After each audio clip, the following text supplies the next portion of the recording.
ចាទៅទស្សនិកជនឥឡូវនេះយើងមកបន្តជាមួយនឹងព័ត៌មានរបស់យើងជាបន្តទៀតចាហើយយើងឥឡូវនេះយើងបន្តជាមួយនឹងព័ត៌មានដែលនៅខាងខេត្តកណ្ដាលវិញម្ដងចាគឺប្រជាពលរដ្ឋចំនួនប្រជាពលរដ្ឋចា3ភូមិចាចោទប្រកាន់ក្រុមហ៊ុនថារៀងរាំងមិនឲ្យចូលបង្កបង្កើនផលចាប្រជាពលរដ្ឋចំនួន3ភូមិហ្នឹងគឺនៅក្នុងឃុំស្វាយប្រទាលនិងឃុំត្រៃស្លា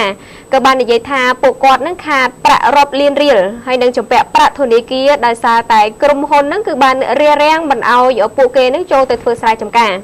ពលរដ្ឋដែលកំពុងតែរងគ្រោះហ្នឹងគឺរួមមាននៅក្នុងភូមិទួលក្តីចំនួន17គ្រួសារភូមិពោក្រោមឃុំត្រៃស្លានឹងចំនួន21គ្រួសារហើយនឹងនៅភូមិព្រែកតាសៃនឹងឃុំ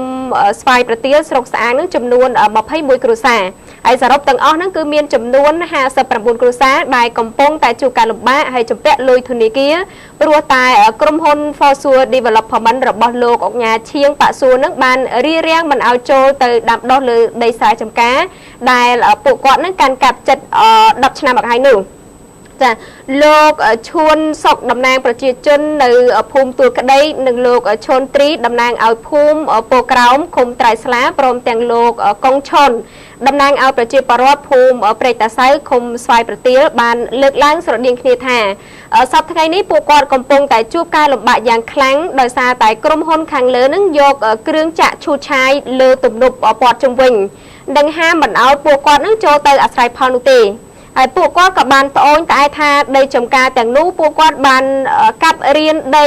នៅមាត់បឹងហ្នឹងអតីតដីឡូនេសាទដាំដុះដំណាំតាំងពីអំឡុងសម្ដេចតេជោប្រកាសរំសាយឲ្យប្រជាពលរដ្ឋហ្នឹងអាស្រ័យផលជាលក្ខណៈគ្រួសារមកម្លេះហើយក្រុមប្រជាពលរដ្ឋក៏បានប្រាប់ថារឿងនេះពួកគាត់ធ្លាប់បានប្តឹងទៅអាជ្ញាធរភូមិឃុំដែរក៏ប៉ុន្តែគ្មានដំណោះស្រាយតទៅសោះហើយបើក្រុមហ៊ុននៅតែមិនឲ្យចូលទៅអាស្រ័យផលលើដីទាំងនោះដដែលហើយពួកគេសំណូមពរផងដែរឲ្យអាជ្ញាធរស្រុកខេត្តនឹងមេត្តាជួយដោះស្រាយឲ្យពួកគាត់ផងហើយលោកលុនឡាតំណាងក្រុមហ៊ុនខាងលើនោះក៏បានប្រាប់តាមទូរស័ព្ទថាតាមពិតក្រុមប្រជាពលរដ្ឋទាំងនោះគឺសុទ្ធតែខ្ចីដីពីក្រុមហ៊ុនធ្វើតែប៉ុណ្ណោះដោយមានទាំងកិច្ចសន្យាខ្ចីថែមទៀតផងប៉ុន្តែលោកលុនឡាពុំបានបង្ហាញឯកសារនោះទេហើយលោកក៏បានបញ្ជាក់ដែរថាក្រុមហ៊ុននៅតែប្រកាន់ជំហរចរចាជាមួយនឹងប្រជាពលរដ្ឋជានិច្ចហើយបើនរណាមានឯកសារកាន់កាប់ដីនោះមែននោះសូមយកឯកសារមកដើម្បីនិយាយគ្នា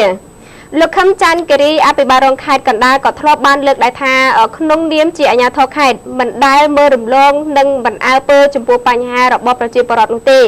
ហើយក៏បានសំណូមពរឲ្យប្រជាពលរដ្ឋដែលមានបញ្ហាជាមួយនឹងក្រុមហ៊ុនអញ្ជើញមកដាក់ពាក្យបណ្ដឹងមកដើម្បីអាជ្ញាធរនឹងចាត់ការជូនឲ្យពួកគាត់ចាអញ្ចឹងឃើញថាតកតងជាមួយនឹង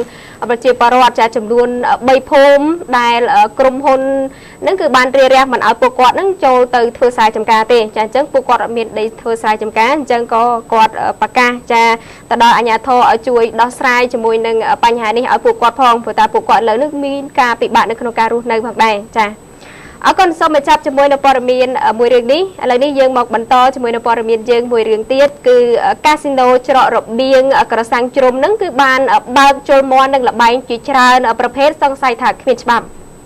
មានកាស៊ីណូមួយកន្លែងអត់យីហោដែលស្ថិតនៅជិតព្រំដែនជាប់ច្រករបៀងក្រសាំងជ្រុំគឺនៅភូមិក្រសាំងជ្រុំឃុំគ្រោះស្រុកស្វាយជ្រុំខេត្តស្វាយរៀងគឺបានលួចបើកឲ្យជនជាតិវៀតណាមចូលមកលេងល្បែងយ៉ាងកក្រឹកកក្រែងនៅក្នុងនោះគឺមានល្បែងប្រជុលមាន់មានបៀក្របលុកលាក់ជាដើមហើយបើតាមប្រភពពីប្រជាពលរដ្ឋនឹងបានឲ្យដឹងថាកាស៊ីណូអត់យីហោនេះគឺសង្ស័យគ្មានច្បាប់អនុញ្ញាតទេហើយគឺបើកលួចលាក់ដោយខុបខិតជាមួយនឹងសមត្ថកិច្ចវរៈការពារព្រំដែនដែលយាមនៅច្រករបៀងក្រសាំងជ្រុំនោះចាមិនគាត់ដឹងណាចាប្រភពដដែលក៏បានបន្តទៀតថាកាស៊ីណូអត់យីហោមួយនេះគឺបើកឲ្យភ្ញៀវជនជាតិវៀតណាមចូលលេងល្បែងនៅក្នុងមួយសប្តាហ៍ចំនួន3ថ្ងៃគឺរៀងរាល់ថ្ងៃអាទិត្យថ្ងៃច័ន្ទនិងថ្ងៃប្រហ័សហើយមានភ្ញៀវចូលលេងប្រមាណជា200ទៅ300នាក់នៅក្នុងមួយថ្ងៃហើយក្នុងនោះមានភ្ញៀវម្នាក់គឺត្រូវបង់80000រៀលគឺស្មើនឹង145,000រៀលចាច្រើនដែរឲ្យសមត្ថកិច្ចនៅច្រករបៀងក្រសាំងជ្រុំហើយមន្ត្រីនគរបាលវរៈការពារព្រំដែនច្រករបៀងក្រសាំងជ្រុំនឹងបានឲ្យដឹងថាកាស៊ីណូអត់យីហោមួយនេះគឺមានថៅកែជាអុកញ៉ាម្នាក់បានបើកកាស៊ីណូនៅឯឃុំសំរោងស្រុកចន្ទ្រាហើយរួចមកក៏បើកសាខានៅក្រសាំងជ្រុំនេះជាច្រើនឆ្នាំមកហើយ ហើយធ្លាប់បានផ្អាក3 4 ខែមកហើយទៅតែបើកដំណើរការនៅក្នុងខែកក្កដានេះហើយបញ្ហាមានច្បាប់ឬគ្មានច្បាប់នោះលោកមិនដឹងនោះទេចាគាត់ដឹងដែរណាចាប់បរិម្នាក់ដែលជាអ្នកយាមនិងកັບសម្បត្តិម៉ូតូនិងរថយន្តនោះក៏បាននិយាយថាគាត់មិនស្គាល់ឈ្មោះថៃកែកាស៊ីណូនេះទេហើយទីនេះគេហាមមិនឲ្យថតទៀតចាអាយដាមម៉ែនវិបុលអភិបាលខេត្តស្វាយរៀងក៏បានឲ្យដឹងថាករណីមានបើកកាស៊ីណូនៅជិតច្រករបៀងក្រសាំងជ្រុំនេះអាយដាមពុំបានដឹងនោះទេព្រោះអាយដាមទើបតែឡើងកាន់តំណែងជាអភិបាលខេត្តប្រហែលខែនេះហើយក៏ពុំទាន់បានចូលពិនិត្យតាមកាស៊ីណូដែរអាយដាមម៉ែនវិបុលបញ្ជាក់ថាបើសិនជាមានការបើកកាស៊ីណូនៅតាមច្រករបៀងនេះមែននោះគឺជាទង្វើខុសច្បាប់ហើយអាយដាមនឹងចាត់ឲ្យមន្ត្រីជំនាញនឹងចុះទៅពិនិត្យជាក់ស្ដែងសិនចាអញ្ចឹងក៏អត់ទាន់ដឹងច្បាស់ទេថាវាពិតឬក៏មិនពិតណាចាំឲ្យមន្ត្រីរបស់គាត់នឹងចុះទៅមើលសិនថាតើពិតជាមានហេតុការណ៍នឹងពិតប្រាកដមែនអត់ព្រោះថាឮសូរតែគេថាអត់ទាន់ឃើញផ្ទាល់ភ្នែកទេណាចាអរគុណសូមបញ្ចប់ជាមួយនៅព័ត៌មានត្រឹមតែប៉ុណ្ណេះចាទុកទូនីតិទៅលោកយូរ៉ាចាបាទអរគុណមលីខ្ញុំសូមជម្រាបជូននៅព័ត៌មានបន្តទៀតនេះគឺនិយាយអំពីចំណូលពីការដេញថ្លៃដាយត្រីនៅខេត្តកណ្ដាលឆ្នាំនេះគឺកើនឡើងជាង137លានរៀលបាទនៅឆ្នាំ2016នេះចំណូលពីការដេញថ្លៃដាយត្រីចំនួន2ស្រុកក្នុងខេត្តកណ្ដាលទទួលបាន220លាន2សែនរៀលគឺកើនចំនួន137លានរៀលលោកវិទ្យធិរិទ្ធនាយខណ្ឌរដ្ឋបាលជលផលខេត្តកណ្ដាលនិងជាអនុប្រធានគណៈកម្មការដេញថ្លៃឈ្នួលដាយត្រីបានឲ្យដឹងថាឆ្នាំនេះក្រុមអាជីវករបានចូលរួមដេញថ្លៃមានចំនួន12នាក់ហើយការដេញថ្លៃនេះគឺមានចំនួន4គន្លងដាយដែលស្ថិតនៅក្នុងស្រុកពញាលឺចំនួន3គន្លងដាយនិងស្រុកកោះធំចំនួន1គន្លងដាយហើយលោកបន្តថាការដេញថ្លៃនេះគឺមានរយៈពេល2ឆ្នាំគឺឆ្នាំ2016នេះដល់ឆ្នាំ2018ហើយការដេញថ្លៃឆ្នាំនេះគឺយើងទទួលបានចំណូលពីការដេញថ្លៃចំនួន221លាន2សែនរៀលគឺកើនឡើងកាលពីឆ្នាំទៅលោកបានស្នើឲ្យអ្នកដេញថ្លៃ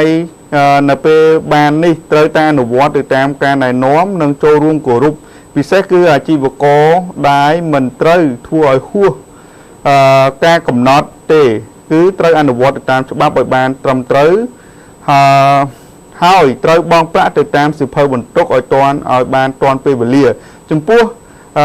ប្រាក់ចំណេញដែលបានកើតពីអាជីវកម្មត្រូវបង់ជូនរដ្ឋចំនួន 2.5% ហើយទន្ទឹមនឹងការទទួលបានការដេញថ្លៃនេះគឺតំណាងអាជីវករដែលចូលរួមដេញថ្លៃបានប្រាប់ថាការដេញថ្លៃនេះគឺពិតជាមានតម្លាភាពអាចទទួលយកបានហើយក៏បានបដិញ្ញាថានឹងគោរពទៅតាមគោលការណ៍ណែនាំនិងគោរពច្បាប់មិនរំលោភលើកិច្ចសន្យានោះទេបាទយើងរកតប្រជាពលរដ្ឋគោរពច្បាប់ទៅឥឡូវក៏សន្យាឲ្យបន្ទាប់ពីដេញបានគាត់នឹងអនុវត្តទៅតាមអ្វីដែលបានមាននៅក្នុងសភៅបន្ទុកក៏ដូចជាច្បាប់ដែលបានចែងឲ្យគាត់អនុវត្តតាមចា៎បាទខ្ញុំសូមបិទបញ្ចប់ព័ត៌មាននេះតែត្រឹមនេះហើយសូមបន្តព័ត៌មានមួយទៀតដែលនិយាយអំពីប្រជាពលរដ្ឋដែលរស់នៅក្នុងភូមិភ្នំដំបងផ្តិតមេដាយសូមរស់នៅក្រោមការគ្រប់គ្រងរដ្ឋបាលសង្កាត់អូតាវ៉ៃក្រុងបៃលិនបាទប្រជាពលរដ្ឋដែលរស់នៅក្នុងភូមិភ្នំដំបងកាលពីថ្ងៃទី2ខែសីហាកន្លងទៅនេះបានផ្តិតមេដាយសូមរស់នៅស្របច្បាប់ក្រោមការគ្រប់គ្រងរបស់រដ្ឋបាលខេត្តបៃលិនប្រជាពលរដ្ឋដែលរស់នៅក្នុងភូមិភ្នំដំបងនេះបានឲ្យដឹងថាព្រំប្រទល់រវាងខេត្តបៃលិននិងខេត្តបាត់ដំបងគឺភូមិភ្នំដំបងស្ថិតនៅក្នុងឃុំមានជ័យស្រុកសំឡូតខេត្តបាត់ដំបងប៉ុន្តែចាប់តាំងពីកើតភូមិភ្នំដំបងមកប្រជាពលរដ្ឋភូមិនេះត្រូវបានគ្រប់គ្រងដោយរដ្ឋបាលសង្កាត់អូតាវ៉ៅក្រុងបៃលិនខេត្តបៃលិនហើយបានកសាងផ្លូវថ្នល់សាលារៀនមណ្ឌលសុខភាពនិងហេដ្ឋារចនាសម្ព័ន្ធផ្សេងៗទៀតនៅក្នុងភូមិដំបងនេះកន្លងមកអាជ្ញាធរបៃលិនក៏បានសុំការគ្រប់គ្រងនៅលើភូមិនេះដោយស្របច្បាប់ប៉ុន្តែมันមានការឯកភាពពីខេត្តបាត់ដំបងទេរហូតមកដល់ពេលនេះទើបតំណាងក្រសួងមហាផ្ទៃចុះសម្របសម្រួលនិងស្ទាបស្ទង់ពីជំរឿសរបស់ប្រជាពលរដ្ឋនៅក្នុងភូមិភ្នំដំបងនេះគឺថាតើគាត់ចង់រស់នៅក្រោមរដ្ឋបាលមួយណាបាទដោយការមើលឃើញថាប្រជាពលរដ្ឋជាលទ្ធផលប្រជាពលរដ្ឋទាំងអស់មានចំនួន